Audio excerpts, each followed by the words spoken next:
Hello students, आज की class में हम fill in the blanks type questions को देखने वाले। क्वेश्चन नंबर 1 से देखिए क्या कह रहा है कि the area of the figure formed by joining the mid points of the adjacent sides of a rhombus with diagonal 12 centimetre and 16 centimetre is. अच्छा, यहाँ पे देखिए हम लोग क्या करते हैं, एक रोम्बस बना लेते हैं पहले, ठीक है ना जी। चलिए अब इसके बाद देखिए, यहाँ पे पहले मैं एक रोम्बस बना लेता हूँ, ठीक है। यहाँ पे एक रोम्बस हमने बना लिया, इसका नाम देते हैं यहाँ पर ए बी सी डी। क्या कह रहा है, कह रहा है कि the area of two figure by joining the mid points of the adjacent sides of a rhombus. अच्छा देखिए यहाँ पर हम लोग क्या करेंगे जी, इसके सभी एडजेसेंट साइड्स के मिड पॉइंट को ज्वाइन करेंगे। यहाँ पे P, यहाँ पर लेते हैं Q, यहाँ पर ले लेते हैं R और यहाँ पर ले लेते हैं S। तो इनके एडजेसेंट साइड्स के मिड पॉइंट को हम लोग ज्वाइन करते हैं, P से Q को, Q से R को, और R से S को, और S से फिर P को। तो ये जो बनेगा ये फिगर, इसका एरिया पूछ रहा है क्या होगा, जबकि रोम्बस का डायगोनल यहाँ पे दिया हुआ है, रोम्बस का डायगोनल यहाँ पे दिया हुआ है, ठीक है ना जी। तो एक डायगोनल जैसे AC जो है ये ले लेते हैं 16 सेंटीमीटर दिया, और BD दिया हुआ है यहाँ पर आपका 12 सेंटीमीटर। तो हम लोग जानते हैं कि ये जो फिगर फॉर्म्ड होगा, एरिया किसका, PQRS का, इसका एरिया जो होगा वह हाफ होगा एरिया ऑफ रोम्बस ABCD के, ये हम लोग जानते हैं। तो एरिया ऑफ रोम्बस के लिए आप जानते हैं फॉर्मूला 1/2 डायगोनल 1 और इंटू में डायगोनल 2, है ना जी। तो ये हो जाएगा 1/4 इंटू में AC है आपका 16 और BD है आपका 12 सेंटीमीटर स्क्वायर। इसको हम लोग काट सकते हैं 4 टाइम्स में, तो 12 4 जा 48 सेंटीमीटर स्क्वायर इस कह सकते हैं PQRS का एरिया आ गया। यानी कि रोम्बस के मिड एडजेसेंट साइड के मिड पॉइंट से ज्वाइन करने पर जो फिगर फॉर्म होगा उसका एरिया इस पूरे रोम्बस के एरिया का हाफ होगा, और जो कि आ गया 48 सेंटीमीटर। नेक्स्ट क्वेश्चन देखिए 2 number. The figure obtained by joining the mid points of adjacent side of a rectangle of side 8 centimetre and 6 centimetre is. वो क्या होता है, ये तो आपको पता है कि रोम्बस होता है, रोम्बस होता है ना। रेक्टेंगल के एडजेसेंट साइड के मिड पॉइंट से ज्वाइन करने पर जो फिगर बनेगा वो क्या होता है, रोम्बस होता है। इतना तो पता है। पहले एक बना लेते हैं, ABCD एक रेक्टेंगल है, इसके एडजेसेंट साइड का मिड पॉइंट यहाँ पे P, यहाँ पे Q, यहाँ पर R और यहाँ पर S ले लेते हैं। इनको ज्वाइन करने से जो फिगर बनेगा वो क्या होगा, एक रोम्बस होगा। अच्छा चलिए अब इसके बाद देखिए, ये रोम्बस बन गया। अब इसके बाद देखिए क्या पूछ रहा है, इसका एरिया क्या होगा। इसका एरिया ये पता नहीं क्यों दे दिया, अलग से इसमें नहीं देना चाहिए था। चलिए देखिए हमें इसका एरिया पूछ रहा है, तो देखिए रेक्टेंगल का हमारे पास साइड दिया है, एक है 8 सेंटीमीटर और एक है 6 सेंटीमीटर। ये तो हम जानते हैं कि इस रोम्बस का एरिया इस रेक्टेंगल के एरिया का क्या होगा, हाफ होगा। तो हम लोग जानते हैं यहाँ पे कि एरिया ऑफ रोम्बस PQRS जो होगा वह हाफ हो जाएगा एरिया ऑफ रेक्टेंगल ABCD। तो रेक्टेंगल का एरिया L इंटू B यानी कि AB और इंटू में BC कर देते हैं, यानी कि 1/2 8 इंटू में 6 सेंटीमीटर स्क्वायर। तो इसे काट देंगे 4 टाइम्स, तो 6 4 जा 24 आ जाएगा, है ना जी, 24 सेंटीमीटर स्क्वायर। तो यहाँ पे भर देंगे 24 सेंटीमीटर स्क्वायर, समझे ना। नेक्स्ट क्वेश्चन देखते हैं 3 number. P is any point on the median AD of triangle ABC। देखिए मैं यहाँ पे एक ट्रायंगल ले लेता हूँ ABC, ठीक है, ट्रायंगल ABC कह रहा है P any point on median AD और ऑफ, है ना। तो मीडियन पहले यहाँ पे ले लेते हैं AD मीडियन है, ठीक है, और P कोई भी पॉइंट है इस पर, ठीक है ना जी। तो यहाँ पूछ रहा है एरिया ऑफ ट्रायंगल ABP। अच्छा इसको ज्वाइन करना पड़ेगा ना जी, ABP और यहाँ पर ACP। अच्छा ACP का एरिया क्या रेशियो क्या होगा, देखिए यहाँ पर समझिए, AD मीडियन है ना, मीडियन ऑफ ट्रायंगल ABC है ना, AD is median of triangle ABC. तो यहां से देखो area of triangle A B D equal हो जाएगा area of triangle A C D. इसका एरिया और इसका एरिया इक्वल होगा। उसी तरह से ये पीडी भी तो मीडियन हो जाएगा। PD is median of triangle PBC. तो यहाँ पे हम लोग area of triangle PBD equal to में एरिया ऑफ ट्रायंगल यहाँ पीसीडी ले लेंगे कि नहीं। अब देखिए इसके एरिया में से इसके एरिया को सब्ट्रैक्ट करते हैं तो माइनस करेंगे तो देख लो ए बी डी में से आप ये पी बी डी घटा देंगे तो ये बच जाएगा area of triangle A B P, और इसमें से इसको सब्ट्रैक्ट करेंगे तो यहाँ बच जाएगा area of triangle A C P. तो जब इसको डिवाइड में लाओगे तो area of triangle A B P और बाई में area of triangle A C P, यही ना बेटी करना है। तो उधर क्या बचेगा 1 बचेगा, इक्वल टू में 1 यहाँ फिल कर देंगे। चलते हैं नेक्स्ट क्वेश्चन पे। कह रहा है कि 4 नंबर कि if a triangle and a parallelogram are on the same base and between the same pattern then the ratio of the area of triangle and area of parallelogram. तो देखिए area of triangle जो होगा area of parallelogram का half होगा, इसलिए इनका ratio क्या आ जाएगा 1:2। Two parallelograms are on equal base and between the same pattern the ratio of their area। तो दोनों का एरिया इक्वल होगा, इसलिए उनके एरिया का रेशियो क्या होगा 1:1 हो जाएगा। क्वेश्चन नंबर 6 देखिए ABCD is a parallelogram and X is a point on AB। If area of AXCD equal to 24 centimeter square then the area of triangle ABC। चलिए मैं यहाँ पे एक पैरेललोग्राम पहले बना लेता हूँ, ठीक है ना जी। ये एक पैरेललोग्राम यहाँ पर बना लेता हूँ, ठीक है। इसका नाम देते हैं यहाँ पर A B C D. Parallelogram है। X is a mid point of A B. X क्या है ए बी का मिड पॉइंट है। X क्या है ए बी का मिड पॉइंट है, ठीक है। अब क्या कह रहे हैं यहाँ पर AXCD एरिया दिया हुआ है। यहाँ पर AXCD का एरिया दिया हुआ है यहाँ पर कितना 24 सेंटीमीटर स्क्वायर। तो इस ट्रायंगल ABC का एरिया क्या होगा, एरिया ऑफ ट्रायंगल ABC क्या होगा, ये हमें बताना है, ठीक है ना जी। चलिए इसके लिए मैं क्या करता हूँ एक इसमें एल्टीट्यूड ले लेता हूँ इस तरह से, ठीक है ना जी। ये एल्टीट्यूड ले लेता हूँ, हमारे पास दिया हुआ है, इसका नाम देते हैं पे M। Area of AXCD equal to में दिया हुआ है 24 सेंटीमीटर स्क्वायर। यहाँ हो जाएगा देखो क्या 1/2 इसका एरिया, ये ट्रेपेजियम बता रहा है 1/2 सम ऑफ पैरेलल साइड DC और यहाँ पे ये AX और इनटू में DM जो हाइट है इक्वल टू में 24 सेंटीमीटर 1/2 DC ही रहने देते हैं। और AX की अगर बात करें तो AX जो है वह हाफ होगा कि नहीं AB के, क्योंकि मिड पॉइंट है और AB किसके इक्वल है DC के इक्वल है। चलिए तो यहाँ पर हम लोग चाहेंगे तो AX की जगह पे हाफ ऑफ DC भी लिख सकते हैं, कोई दिक्कत नहीं। और इनटू में आपका D इक्वल टू में 24 सेंटीमीटर।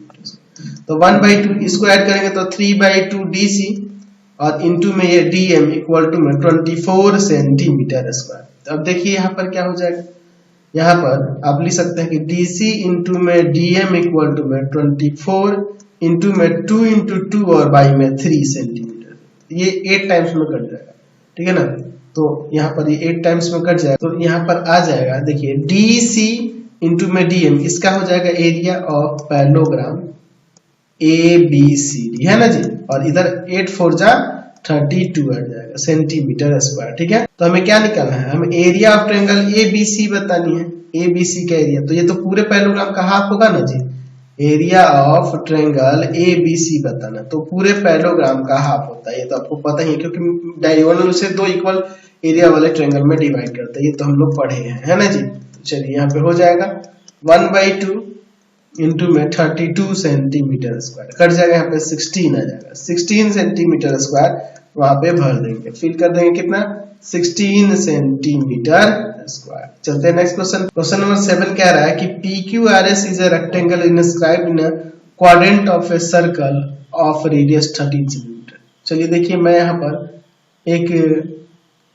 यहाँ लिख लेते हैं, बना लेता हूँ एक रेक्टेंगल जो इनस्क्राइब्ड है किसके अंदर थी, एक क्वाड्रेंट सर्कल के क्वाड्रेंट जिसका रेडियस दिया हुआ है यहाँ पर। तो चलिए मैं यहाँ पर एक सर्कल का क्वाड्रेंट बना लेता हूँ, ठीक है।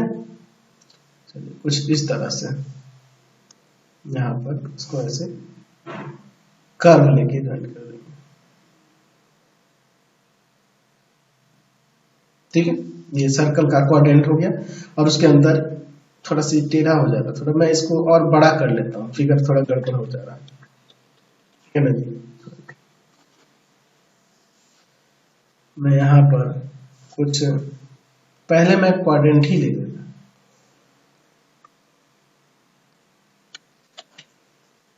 चलिए अब फिगर बन गया ना, क्वाड्रेंट के अंदर ये इंस्क्राइब्ड है आपका रेक्टेंगल। इसका नाम लेते हैं यहाँ पर PQRS। ठीक है, इसका रेडियस दिया है इस सर्कल के क्वाड्रेंट का, यहाँ पर दिया हुआ है 13 सेंटीमीटर, तो ये भी 13 हो जाएगा। और PS दिया है यहाँ पर 5 सेंटीमीटर। ठीक है ना जी। अब इसके बाद देखिए हमें किसका एरिया निकलना है, एरिया ऑफ ट्रायंगल PAS का। PAS, तो A कहाँ है, A is any point of PQ। PQ पे कोई पॉइंट है यहाँ पर A, तो हमें किसका एरिया निकालना है, एरिया ऑफ ट्रायंगल PAS, इसका एरिया हमें निकालना है। ठीक है ना जी। चलिए अब इसके बाद तो ये RAS देना चाहिए था, PAS गलत दिया आपके बुक में। ठीक है ना जी, RAS देना चाहिए था, इसको सुधार कर लेंगे RAS, क्योंकि ये PAS कहने के लिए गलत दिया हुआ है। ठीक है ना जी, RAS का एरिया हमें यहाँ निकालना है। चलिए देखते हैं, हम लोग यहाँ पर देखते हैं इन ट्रायंगल PSR में, fill in the blank type, इसलिए मैं शॉर्ट में बता रहा हूँ। यहाँ पे PSR में, इसमें देखिए अगर हमें SR का पता करना होगा तो रूट अंडर हो जाएगा PR का स्क्वायर और माइनस में PS का स्क्वायर, क्योंकि यहाँ 90 होगा तो पाइथागोरस से, तो रूट अंडर 13 का स्क्वायर माइनस 5 का स्क्वायर, सॉल्व करेंगे आ जाएगा 12, ये 12 आएगा। तो हम लोग अगर हम लोग बात करेंगे एरिया ऑफ ट्रायंगल RAS की, तो ये पूरे रेक्टेंगल का हाफ हो जाएगा। एरिया ऑफ रेक्टेंगल क्या हो जाएगा जी, PQRS। तो PQRS का एरिया 1/2, यहाँ पर PS और इंटू में SR नहीं दे सकते हैं। ठीक है ना जी, तो हो जाएगा 1/2, PS आपका 5 और SR आपका 12 सेंटीमीटर स्क्वायर। इसे आप काट सकते हैं 6 बार, तो 5 6 30 सेंटीमीटर स्क्वायर यहाँ से एरिया आ जाएगा, यहाँ 30 सेंटीमीटर स्क्वायर। समझ गया। चलते हैं नेक्स्ट क्वेश्चन। क्वेश्चन नंबर 8 देखिए, if ABC and BDE are two equilateral triangles such that D is the midpoint of BC, then triangle ABC का एरिया और BDE का एरिया का रेशियो क्या होगा। चलिए तो मैं यहाँ पर एक ट्रायंगल ABC ले लेता हूँ, ABC। अच्छा, दूसरा ट्रायंगल है BDE, है ना जी, जबकि क्या रहा है कि D मिड पॉइंट है BC का। ठीक है, तो यहाँ पे हमें BDE कुछ इस तरह से मिलेगा। इन दोनों के एरिया का रेशियो निकालना है। तो यहाँ देखो BD जो है ना हाफ होगा BC का, क्योंकि D मिड पॉइंट है BC का, यानी कि BC जो होगा 2 गुना हो जाएगा BD का। तो अगर हम लोग एरिया ऑफ ट्रायंगल ABC और एरिया ऑफ ट्रायंगल BDE के रेशियो की बात करें, तो दोनों तो कैसे ट्रायंगल इक्विलेटर है, तो होता है √3/4 साइड, इसका साइड है BC, √3/4 यहाँ साइड, यहाँ पे ले लेते हैं BD का स्क्वायर, ये इससे कैंसिल, BC की जगह पे रख देते हैं 2BD स्क्वायर है तो स्क्वायर, और नीचे है BD स्क्वायर, तो ऊपर आ जाएगा 4BD स्क्वायर बाई में BD स्क्वायर, ये कट जाएगा, यानी कि रेशियो आ जाएगा 4:1। यहाँ पे क्या भर देंगे 4:1। चलते हैं नेक्स्ट क्वेश्चन पे। क्वेश्चन नंबर 9 देखिए, if PQRS is a parallelogram whose area is 180 centimeter square and A is any point of the on the diagonal QS, then the ASR का एरिया इज, यहाँ ब्लैंक दिया है 90 centimetre square से क्या होगा ये पूछ रहा है। तो चलिए पहले मैं यहाँ पर एक पैरेललोग्राम बना लेता हूँ जो कि आपके क्वेश्चन में कह रहा है। ठीक है ना जी, तो मैं यहाँ पे एक पैरेललोग्राम बना लिया, इसका नाम देते हैं PQRS। ठीक है, PQRS पैरेललोग्राम है, इसका एरिया 180 सेंटीमीटर स्क्वायर है। A is any point of QS, QS पे कोई पॉइंट है, QS पे कोई पॉइंट है A, यहाँ पे सपोज कर लेते हैं। अब देखिए एरिया ऑफ ट्रायंगल पूछ रहा है ASR, देख लीजिए ASR, इसको ज्वाइन करना होगा। तो देखिए यहाँ पर अगर हम लोग बात करें एरिया ऑफ ट्रायंगल QRS की, तो इस पूरे पैरेललोग्राम का हाफ होगा, हाफ हो जाएगा 180 सेंटीमीटर स्क्वायर का, यानी कि 90 आ जाएगा इसका।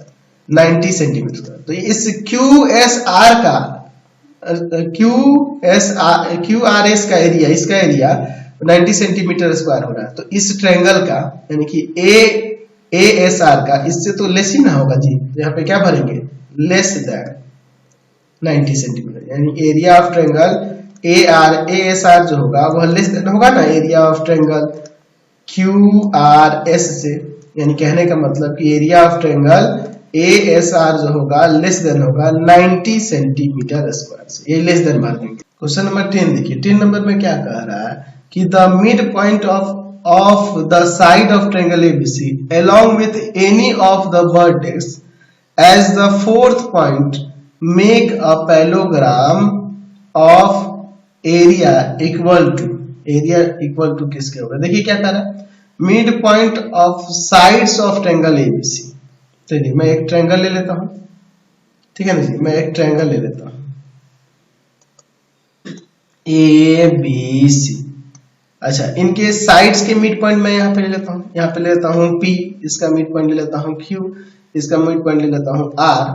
और क्या कह रहा है कि fourth point makes and with any of the vertex as the fourth point makes a parallelogram of area equal to.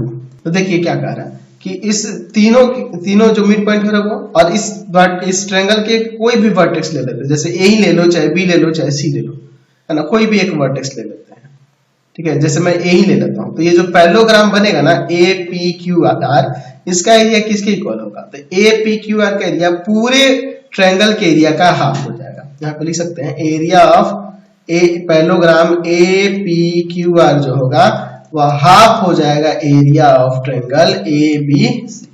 तो इक्वल टू द यहाँ पे भर देंगे half of area of triangle ABC, ठीक है।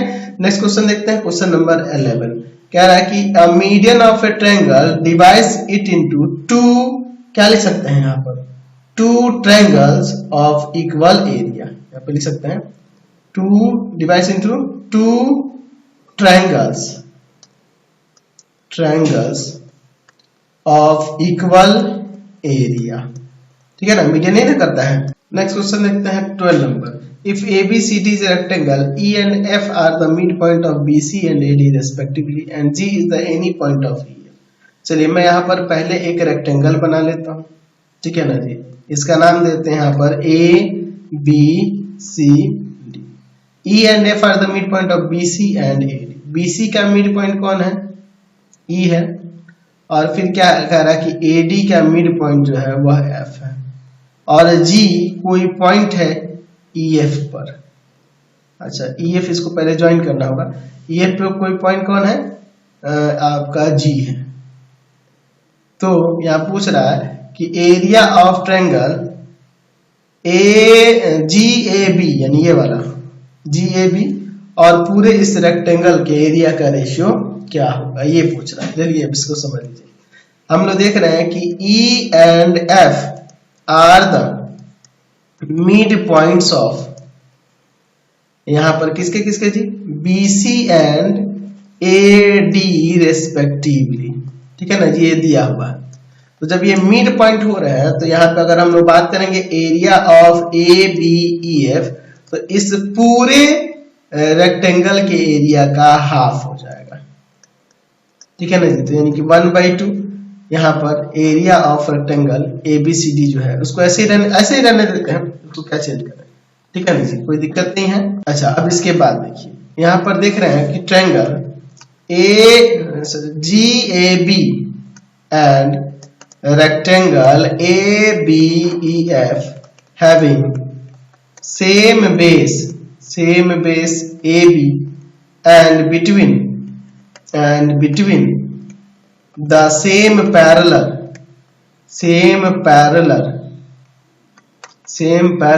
AB and EF या FE। तो इस ट्रायंगल का एरिया जो होगा यानी GAB का एरिया जो होगा, ट्रायंगल GAB का एरिया वह हाफ हो जाएगा एरिया ऑफ रेक्टेंगल ABEF के, ठीक है ना जी। अब देखिए इसके बाद यहाँ पर half of area of rectangle ABEF half of area of rectangle ABCD के इक्वल है, ठीक है ना जी। तो अब इसको डिवाइड में लेंगे तो एरिया ऑफ ट्रायंगल GAB और बाई में एरिया ऑफ रेक्टेंगल ABCD, इन दोनों का जो रेशियो होगा वो 1/4 यानी 1:4 आ जाएगा, 1:4 हो जाएगा। यहाँ पे क्या भर देंगे 1:4, ये आपका आंसर हो जाएगा। नेक्स्ट क्वेश्चन देखिए 13 number, PQRS is square of side 8 centimetre, T and U are respectively the midpoint of PS and QR. If TU and QS intersect at O, तो हमें एरिया ऑफ ट्रायंगल OTS क्या होगा ये देखना है। चलिए देखते हैं, हम लोग यहाँ पर एक स्क्वायर बना देते हैं, PQRS, T है PS का मिड पॉइंट, PS का मिड पॉइंट कौन है T है, और फिर क्या कह रहा है U है QR का मिड पॉइंट, QR का मिड पॉइंट कौन है U है। इसको ज्वाइन कर देते हैं, कह रहा है कि TU ये और QS ये दोनों एक दूसरे को इंटरसेक्ट करते हैं O पर, ठीक है ना, दोनों इंटरसेक्ट करते हैं कहाँ O पर, ठीक है ना। तो एरिया ऑफ ट्रायंगल OTS इसका निकालना, ये देखो ये परपेंडिकुलर होगा ना। अब समझिए ये टोटल साइड दिया है 8 सेंटीमीटर, तो ये 8 सेंटीमीटर, तो ये 4 सेंटीमीटर हो जाएगा, ये भी 4 सेंटीमीटर है क्योंकि मिड पॉइंट है T। अच्छा उसके बाद देखिए ये PQ आपका 8 सेंटीमीटर है ना, तो जाहिर सी बात है ये अगर इनको कॉन्ग्रुएंट करोगे ना तो ये दोनों भी इक्वल आएंगे, तो ये TU जो होगा इस PQ के इक्वल होगा ही, तो ये भी 8 होगा, यानी कि ये 4 सेंटीमीटर और ये भी 4 सेंटीमीटर। तो एरिया ऑफ ट्रायंगल OTS की बात करेंगे तो 1/2 बेस आपका ST और हाइट आपका OT, यानी हो जाएगा 1/2 4 into 4 सेंटीमीटर स्क्वायर, इसे काट देंगे 2 टाइम्स में, तो 4 2 जा 8 सेंटीमीटर स्क्वायर इसका आंसर हो जाएगा। कोई दिक्कत नहीं है। एक काम करते हैं, आज की क्लास में इतना ही रहने देते हैं, नेक्स्ट वीडियो में आगे देखने वाले हैं। आपको हमारे 3 चैनलों को सब्सक्राइब करना होगा। पहला है path finder classes Chhapra, path finder classes Chhapra. दूसरा है आपके पास भारती भवन रविकांत सर, और तीसरा चैनल है रविकांत सर RD